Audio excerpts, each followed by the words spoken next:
Last up, then, we've got a REIT that I've been looking at because occasionally I look around and I find things on the UK smaller cap side. This is not an AIM stock. This is just off the end of the FTSE 250, basically, and now a FTSE small cap stock. I'm not buying it, and I'll tell you why shortly, and you already know why, but I'll tell you listeners why in a moment, but see if you can work it out. So REITs, they're fairly basic in terms of businesses in a good way. It makes them kind of easy to understand. But one of the things you really want to find when it comes to a REIT is something that's in an industry where secular demand is likely to grow. And I think a sector where demand is likely to grow is long-term care for old people. Whether we like it or not, people are living longer, and I think that's a trend that's likely to continue over time, to be honest with you. So demand in the care sector is likely to go higher, and I suspect that's going to be a positive thing for the people who provide the care, but also the people who own the buildings and just want to increase rents every so often to the providers, whether they're local authorities or private providers here.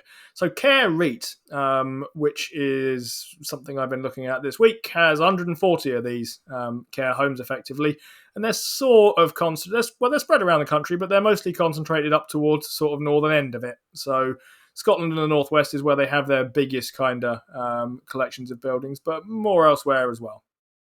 I think there's really a lot to like about this company, actually, from an investment perspective. But I'm not a buyer at the moment. So if we think about what we typically look for in a REIT, there are some nice metrics that we like to consider, and one of those is rent collection. And for the last however many quarters, certainly the last 3, and probably more than that, to be honest, if I couldn't be bothered to keep looking, they've collected 100% of their expected rent. Can't say fairer than that. That's probably not a massive surprise when you look at some of how their tenant base breaks down. 58 or so percent is some or other local authority. As I say, they're scattered around, so it's different local authorities. 31% is private care organisations, and the NHS is about 11%. So local authorities are not always, sometimes their funding can be, it can wax and wane, and notably wane in these cases, but they do tend to be decent about making their kind of obligations, even if they don't necessarily grow terribly well. So they tend to care about their contracts, and Care REIT has some decent lease agreements there. They look like some pretty healthy ones, actually. Average lease expires 20 years from now, which is ages, and gives them sort of loads of visibility and likely fairly durable income. So that's pretty long by REIT standards, to be honest. When I've looked at some other things, I haven't really seen much that's going to be looking ahead and thinking 20 years before we have to renegotiate anything, or get to renegotiate anything for that matter. And there are inflation uplifts built into this, because if there weren't, you would worry about a 20-year contract at a fixed price. But you can write off inflation concerns for the moment, I think, as well. So not going to be stuck with a deal that's hard to renegotiate because costs have gone up too much. Downside, I guess, is that 20 years is a long time and you won't be able to renegotiate. And that just basically means that if you're an investor, you need to make sure you get in at the right price, because you're going to get your inflation adjusted, whatever it is, most likely, for the next 20 years. So if you invest in this thing at a 2% yield, it's difficult to complain it's not going to grow much, because it, as well as its tenants, are stuck under those contracts for the next couple of decades. But I saw it earlier this week with an 8.5% yield. And if you're a UK investor thinking the FTSE 100 has historically given you 6.8% per year, 8.5 plus inflation, I could see my way towards thinking that's not a bad idea, Stephen. Historically, I have done, but not with this stock. Occupancy levels, which is another thing we look at, they're good. We've seen better. They were at 89% the last time I looked. We've seen higher, but if I'm right about demand for these properties, that will eventually sort itself out in these cases. If it's as strong as I think it's going to be, they'll find a way to fill their last few buildings. I don't think this is like a kind of set of office buildings that might fall out of favour. There's generally a move going towards space for care homes and that kind of thing. The balance sheet with REITs can sometimes be a bit of a mess. Care REIT is in okay shape on this front. I think their cost of debt is about 4.68%, which is not amazing, but they do have pretty good visibility over their income going forward, and there's a good amount is fixed till 2035, which gives them a fair bit of time. There is some coming in 2026, so maybe worth looking at in that regard and how they plan on financing that. But I guess here's one thing that I'm equally impressed by with REITs. I've made a bit of a mess of these recently with my own investing, but a lot of them you see rising share counts quite a bit. And the reason is because they want to try and expand and they can't hold their cash and use their cash to do this. They have to dividend it out because they're REITs. So they either take on debt or they print shares. And either one, either messes up your dividend or it messes up your balance sheet. Care REIT share count has been very flat recently. It's gone absolutely nowhere. And so you're looking at an 8.5% yield with no obvious real signs of massive dilution coming down the tracks. That's not always unjustifiable, a rising share count. We were saying earlier on this show, if you're watching the full version, stock-based comp can be pretty well justified if it makes something else grow quicker, and it's the same for REITs. Printing shares can be a good thing if it's going to bring you in more money than the value of what you're sending out in stock. And that's largely how they think about this stuff. Our job is to borrow or print at one price and get money back at a higher one. Your return is the spread, basically. Nothing the matter with that thought. And at least with REITs, you might think the rising share count happens for specific reasons rather than kind of general ongoing stock-based comp ones, which can be just take a while to end. Here's the thing, though, and here's why I am not buying this thing. The day after I found it, literally the day after I found it and got to writing up my notes on it, it went up. It went up 33%. And the reason is it's being acquired by a company called Care Trust REIT in the US. Very similar sort of thing. And this is part of a more general trend that we've been seeing here, Steve. While I did it for up to 24 hours, the thing has shot up. The same thing happened with Assura, which is very similar REIT to Primary Health Properties, which you might have remember me talking about on this show. That's being bought at a 25% premium by a consortium, but including KKR, which is a well-known private equity outfit. Both have counterparts in the UK. There's also Target Healthcare and Primary Health Properties, which are similar types of operations here. I'm not sure what to make of this, Steve. I kind of think, well, I'm glad someone else saw value where I saw it. I'm slightly annoyed I didn't get anywhere near it myself. But I am sort of mindful that UK REITs now appear to somehow be takeover targets, it seems, with just a few of them in the last couple of weeks or so. Last month or so.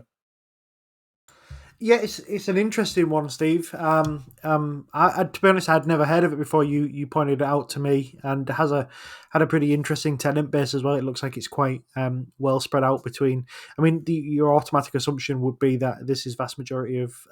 I was assuming it'd be like Primary Health Properties, in that it would essentially be vast majority of it is essentially an NHS doctor's proxy kind of REIT. It's not like that at all, really. It's local authority is about 58% of its makeup, private pay about 30.5% of its makeup, and the rest is NHS, about 11%. So, it would have been a very interesting REIT to me, Steve. I have a feeling this one will go through like they all do. I don't think any of them have fallen through off the top of my head recently. Steve, the last thing I can think of that actually fell through was Amazon's acquisition of iRobot, which seems iRobot is now going bust. I don't know if you've seen the news on that. They don't think they've got less than a year left. So I wonder if Amazon will come and sweep up the bits there. But yeah,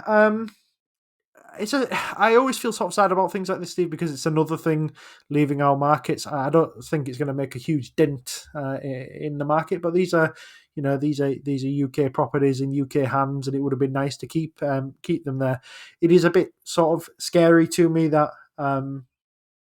things are disappearing at this kind of clip, and we're seeing a lot of our good medium-sized sort of companies just disappearing, and these are things we'll probably never get back, Steve. So it is kind of sad, but yes, I think pat on the back, Steve, is required. You found something, you identified it as being something of value that was potentially undervalued, and then I'm removing the pat on the back, Steve, because someone else bought all of it and have given you the opportunity to buy none of it. Does that make you look at is the US company, is that a publicly traded company, Steve? Does that give you is that like a Welltower kind of competitor in America? Does that give you something to look at over there, maybe? It's a similar type of operation to Welltower from what I can see of it. I mean, this is a very natural, in their case, it's a very natural acquisition for them. KKR is it's a slightly different type of acquisition for picking up Assura. I think what it makes me look at is there are still some REITs knocking around in this country that I probably ought to go back and take a better look at. So there's Supermarket Income REIT, which owns what it says it owns, Warehouse REIT, which also owns what it says it owns. These sort of smaller, more specialized things, I in some cases struggle to work out with their assets exactly what the most attractive thing about them is. Supermarket Income is probably easier than Warehouse REIT. I have a feeling that in that kind of sector, location matters more, and I find it tricky to work out exactly what the best things about that thing are. My main takeaway from this was that I'm pretty sure it sounds like US private equity people are just reading my articles that I write for UK and piling into these things as fast as they can. I saw that I said it's going at pretty much the value that I said it was worth, which is, to be clear, not a coincidence. When I wrote about this, it was trading at about a 32% discount to NAV. So they're picking it up slightly below NAV, basically at 33% higher than where it was before. So they're not quite just copying me, you might think. I actually don't think it looks terrible at these. If I were looking at it as a kind of general investing thing, I don't think it looks terrible at these prices, to be honest. The dividend yield's still north of 6 and a bit percent, and you're going to get somewhere close. If this were a much more bullish market, I would say this is something I might be interested in thinking about even at these levels. But it is now pretty much at the takeover price. There is basically no sort of arbitrage in this at the moment. Tells you the market thinks this is going through, and I think I agree with them, to be honest, Steve. So yeah, fun to think about these things. It makes me want to take a fresh look at the UK REIT sector a little bit. And I wouldn't ever think about buying something just because I thought someone was about to buy it off me, especially in a kind of speculative bid that we haven't heard of yet, because that seems like a really bad idea. But partly that I just thought I saw value there, and I wonder whether I could see value elsewhere with a slightly better look at REITs than I've been giving them recently. Watch this space, viewers. Yeah, that's interesting, Steve. I think again on things like this, we're probably underselling the moat as well. On a company like this, I think they're very likely to get outcompeted, and if they are, it would be something that you'd be able to see coming from a billion years away. I don't think anybody's in a rush to build sort of, I don't know, a few hundred care homes all over the UK to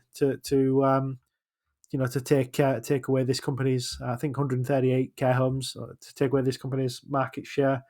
So yeah, I mean, I could tell you it's happening, Steve, because I price these things for the UK pretty much regularly, and I can tell you there's about 5 a year, and we do the vast majority of them. Yeah, and they're not going any great guns. You've been watching a segment from the Playing FTSE show, brought to you in association with our favourite broker, Trading 212.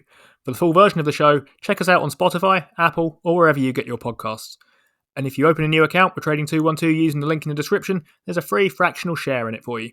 Just make sure that you use the code FTSE when you sign up. Terms and conditions apply, and do remember that when investing, your capital is at risk.